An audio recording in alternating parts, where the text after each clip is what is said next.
You might not think of the Army as having a big need for watercraft, but it does.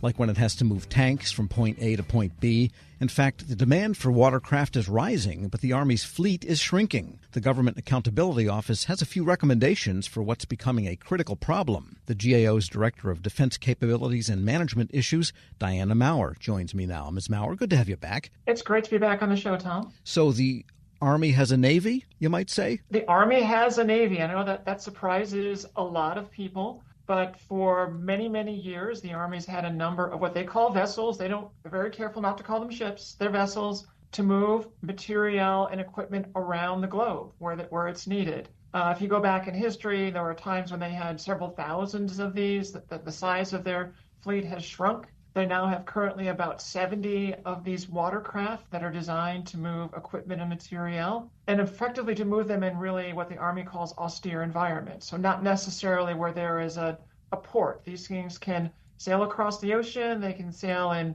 shallow waters, in some cases right up to the beach, and deliver equipment where it's needed. Yeah, I was going to say they can cross the ocean, but they look from the pictures about the size of fishing boats in length. Yeah, they come in varying sizes, but they can cross the ocean. Now, the caveat there is these are flat-bottom boats, so they move across the ocean very slowly, and you got to be very careful because they're not necessarily as seaworthy as sort of a standard larger a naval vessel, but it is possible to do that. Right, so these would then be used to, say, augment what the Sea Lift Command and so forth is able to do for the Army itself. Exactly. They're in many respects, they're designed to provide that last tactical mile between much larger ships with a whole bunch of stuff. They put them on these smaller Army watercraft to get to the last mile where they can deliver it to either a small port or ashore where it's needed. I think as many people might know, the Army used watercraft as part of the humanitarian mission in Gaza over the course of the last several months. So what's going on with them? The fleet is shrinking, but the demand is rising. You have written, what's going on? So back in 2018, the Army was taking a hard look at its budget and its priorities, and Army leadership at that time decided it's time to say goodbye to the entire fleet of Army watercraft. They wanted to get rid of everything that they had in its inventory at that time, which was roughly about 140 or so vessels. Those vessels were old, they were poorly maintained, and it cost the Army resources to keep them up and running. Congress stepped in, and the long story short is the Army shed about half of the size of its fleet. They currently have 70. However, since then, there's been an increasing demand for that fleet. So, for example, in Gaza, there's also a great deal of demand for Army watercraft in the Indo-PACOM region, so in the Pacific Ocean, to meet a lot of the Army missions. One of the key findings in our report is that there is now a tremendous gap between the size of the fleet that the Army has and the demands that are coming out of just Indo-PACOM. And closing that gap is a major challenge for the Army. I guess the obvious question seems to be, what were they thinking back in 2018 if they'd been using these things for a century or ever since tanks or whatever the case might be, why they would not need any of them anymore? I think at that time they were putting their eggs in the basket of developing new systems. And also, there was a different concept of operations I think they had in mind back then. Since then, obviously, we've had 2 national defense strategies that have come out that have placed increased emphasis on China.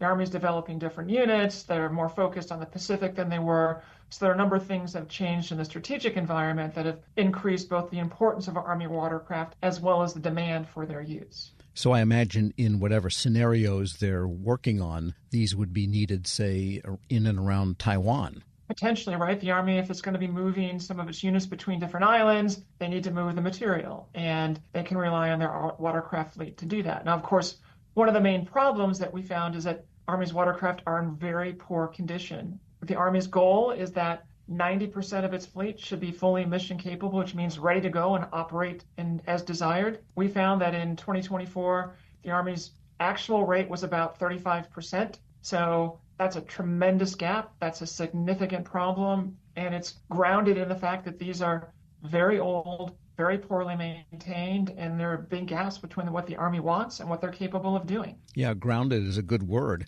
We're speaking with Diana Maurer, Director of Defense Capabilities and Management Issues at the GAO. So about 25 of the 70 are actually operational.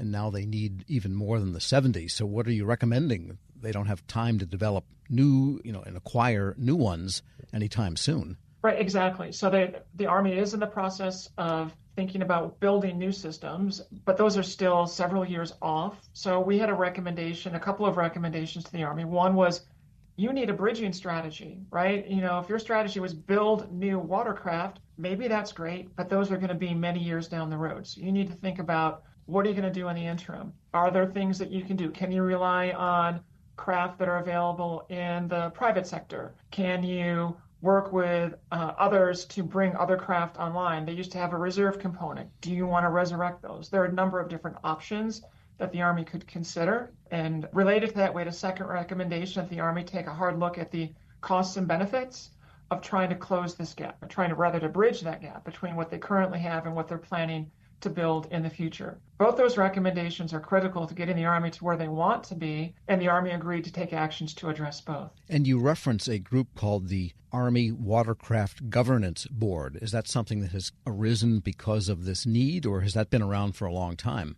So the governance board is a relatively new body, and it arose out of the Army's deeper appreciation of the hole that they have dug themselves with their watercraft fleet. So the governance board, the Army stood that up earlier this year in 2024. We think that was a positive step by the Army, but we have some recommendations there. It's still very nascent. At the time of our report, the Army hadn't spelled out specifically how it was going to operate, how it was going to function. We thought that was very critical. That board is going to be essential for addressing a number of major challenges they face. Among other things, these vessels are in very poor condition. In fact, in one case, the front of an Army watercraft vessel fell off in the middle of the Pacific Ocean. You don't want things like that happening. They also rely on pen and paper for tracking maintenance problems aboard each vessel. There's no way to track them across the whole fleet. We think that this board can be helpful in addressing that problem, among many, many others. Right. So in other words, it's unlikely that the 65% of the existing fleet can be brought up to capability. Maybe some of them can, but a lot of them sound like they're just basically scrap. But the Army expected to use these systems for about 25 years.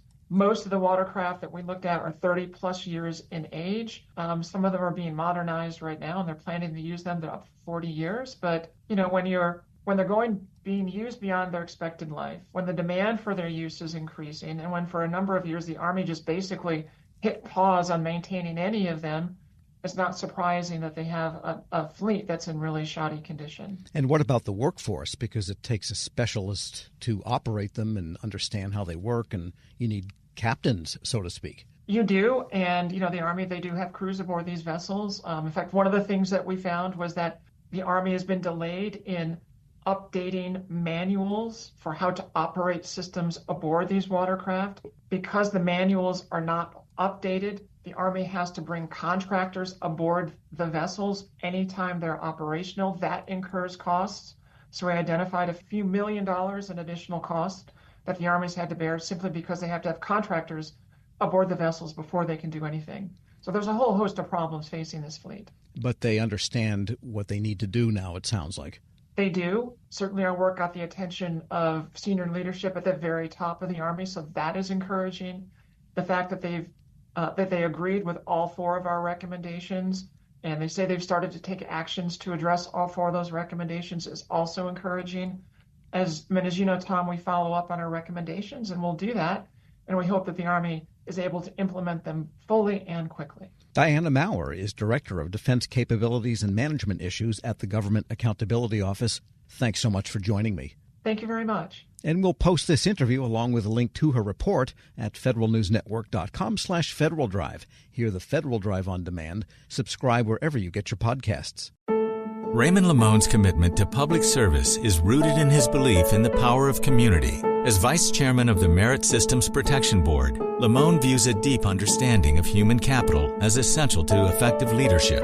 In this episode of Lessons in Leadership, he joins host Shane Canfield, CEO of WEPA, to share insights from a leadership journey that spans multiple agencies and tackles diverse challenges.